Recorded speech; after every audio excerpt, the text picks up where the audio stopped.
This game is seriously good, from its ingenious puzzles to its really cool combat to its epic boss fights, and even the fact that the art style is just so unique. Prince of Persia: The Lost Crown is a truly amazing experience, but beyond that, I think it's doing something right that's important that the rest of the gaming industry is getting very wrong. But let's pick that apart. What's up, gamers? DreamcastGuy here. Hi, hope you're having a great day. If you could give this video a like and subscribe if you haven't already. So this is going to be one of my typical brutally honest reviews, where we really kind of go through every aspect of the game. The combat, the platforming, the plot. But with Prince of Persia: The Lost Crown, I want to start things off by just explaining why I do think you should give it a shot, even if this isn't your normal style of video game. This is a Metroidvania. It's a 2D game that has you going back and forth through incredibly large levels, getting new unlockables, going deeper into different labyrinths, and fighting some really cool looking beasties. But I also feel like this game is more than that. So much of the gaming industry over the course of this last 10 years, I feel like they've kind of missed the point.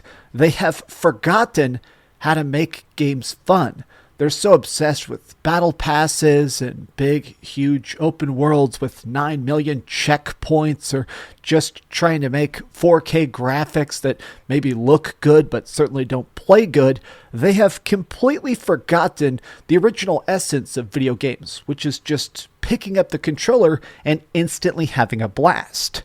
This game is fun, even when I suck at it, even when I completely got stuck on a puzzle for 30 minutes and I'm just staring at it like a slack-jawed idiot.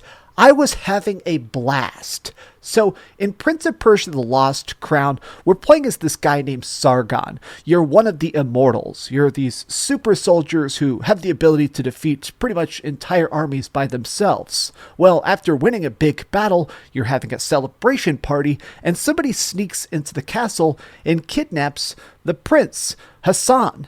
And so you end up trying to chase these possible assassins down, and you end up on a very weird, mysterious mountain. It's a place called Kath. Now, this is a weird, time-loopy paradox. I mean, you'll run into yourself, you run into different timeline versions of your friends, and throughout the course of trying to find the prince and save your friends, you end up unlocking a lot of very cool abilities. Now, I will say, the storyline in this game, it's not super good. It's also not bad. I feel like it is a excuse. It's set dressing to go, okay, here is why you're having this epic, grand, awesome adventure. But if you're not really paying attention to the cutscenes, you're not really missing out. Here's the part of this game that I definitely love the most, which is the fact that all of the abilities feel fantastic. Prince of Persia has always been about time travel abilities, being able to rewind stuff, or all sorts of special attacks that warp you in and out of reality. Well, this time around, there are 6 specific major abilities that are very timey-wimey. They allow you to do stuff like create a shadow clone that you can teleport back to, so you can do stuff like throw yourself down a pit to pick up an item and then teleport back up to the surface. Each of these abilities is cool on their own, but I mean, I guess the part of this that really engaged me the most, which I must admit I was completely surprised by, is the quality of the puzzles themselves. This game is a true head scratcher. I had a lot of times where I completely bounced off it, where I would just see something like, okay, here's a room where every time I pull this switch, it creates another time loop. So I have to get all the different versions of myself to grab different levers and switches. There's times where you're trying to traverse through infinite gauntlets of spikes that are shooting out of the walls, or trying to fight people while climbing a spire. And I have to say, even when I sucked, even when I genuinely could not figure out what the hell to do, I loved it. This is probably my favorite Ubisoft game in many, many, many years, and I think part of it is the fact that they make it so that it's not like you're getting better at the game. It's not like when you fail, you're learning some valuable lesson. This game captures those perfect aha moments. Times where they put a really tough puzzle and just enough context clues that when you figure it out, you got the solution on your own. Now, I'm playing this before it comes out. I'm sure you guys, whenever this comes out on the 18th, could probably just Google the answers to the puzzles, but I don't think you should. Now, you're probably noticing that I'm primarily talking about the problem solving in this game and less about the combat, the platforming, and the exploration. Now, most of this other stuff is still incredibly good. It's high quality, it's fun, it's exciting, except for the exploration. Now, I'm going to completely rip apart the exploration here in a second, but let's talk about the fighting. So this is a 2D combat game. It means that really you're just kind of being able to duck and dash, primarily. Now, you also have attacks. You can do a fast attack, or you can hold down the attack button to do a bigger strike. You get ranged weapons. You can throw like a little boomerang thing or shoot arrows. But the major mechanic that takes some practice is parrying. Now, if an enemy is about to hit you and they have this little yellow flash, if you tap block, you'll push their blow out of the way and a lot of times do a special animation, sometimes doing an instant kill, or against bosses, a lot of times you can dismount them or sometimes push them straight into phase 2 by doing a perfectly timed parry. Now, the combat in this game is cool. I enjoy it, but I must admit that the deeper into this game, at the start, I loved the fights. I loved being able to have little scuffles, killing a bunch of dudes over and over again to earn some cash, the way I could go to the store and buy another upgrade. But, the deeper I got into it, I loved the puzzles more than anything else. Like, the combat is still good, especially for the boss fights, but I really just kind of liked getting into that carnage of, hey, here's how to figure out that next big conundrum. Now, there is a lot of exploration in this. The map is actually quite large, but it's broken down into different zones. The underground crypts, there's like a big skyloft, there's elevators and stuff like that. And this brings me to by far my biggest complaint about the game itself. In fact, I'd say it's pretty much my only gripe, but it is a big one.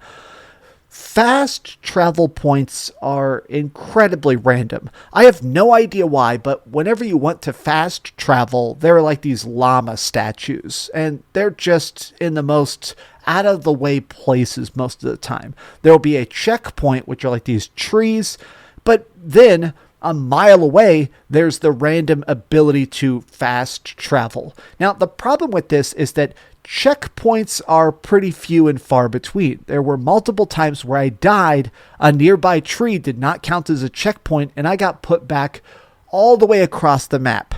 There were multiple times in this game where I spent 20 or 30 minutes going through an area, and then I died just because, bad luck or a bad parry, and I lost 30 minutes of progress because it doesn't do standard checkpoints. You have to manually touch a tree and interact with it every time you want that to be your current checkpoint.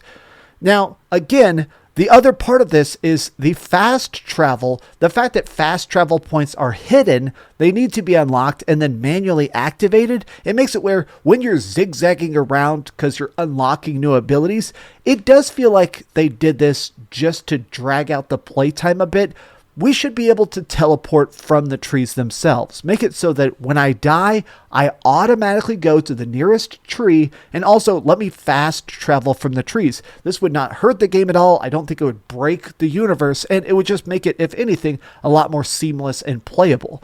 Now, this is good. The entirety of the game is great. I enjoyed a lot of the side quests. There's 9 side quests in the game, and typically they're just like, hey, go find this guy or kill this guy or grab this random hidden item. And taking it back to town, there's like a little quest hub. It's cool to unlock new amulets that can change the amount of damage you do or make it so you have this little bird that helps you find hidden items. I like the fact that this game has a sense of progression, but the real progress you feel is you figuring it out, you getting better with the skills, you figuring out what errors you've made in the past and how to do it better in the future. Prince of Persia: The Lost Crown looks budget. When you see it, you're like, okay, this game is not the most insane graphics. It definitely doesn't have too much, flash and flare, but it's a kind of game that I feel like deserves to be played. It needs to be supported because this is a classic style of experience. This very much reminds me of those late PlayStation 2 games where it's something that just has such a practiced eye upon it. They set out to achieve a very specific style of adventure and they nailed it. Playing this on PlayStation 5 at 120 frames a second looked absolutely beautiful. Doing a parry animation and then blowing up a boss and then going to the next puzzle and just being completely stumped as I try and figure out what the hell the ingredients of this even happen to be. There is a charm, a love, and I know I keep saying this, a passion to Prince of Persia that needs to be experienced. I believe they've released a demo for it by the time I release this video. Go play the demo. If you like the demo, you're going to love the entire damn game. But we've heard mostly good and some bad. But let's go to the ratings board and put a big number on it. I am giving Prince of Persia: The Lost Crown a 9 out of 10. Thank you so much for watching, gamers. If you enjoyed this video, be sure to give it a like, subscribe if you haven't already, and be sure to keep dreaming. Oh my gosh, I actually beat this game last night at midnight. Like as soon as I hit midnight, I killed the last boss and I watched the cutscene and I went to bed and then I just dreamed about this game. Do you know how long it's been since I dreamed about a game? I feel like that's the highest compliment you can give. This is a literal dream game. Thanks so much for watching that video. If you want to see something else, you can always click this link to see what I put up last, or, subscribe and see what's coming up next. Also, I promise that whatever I do, it'll try not to suck.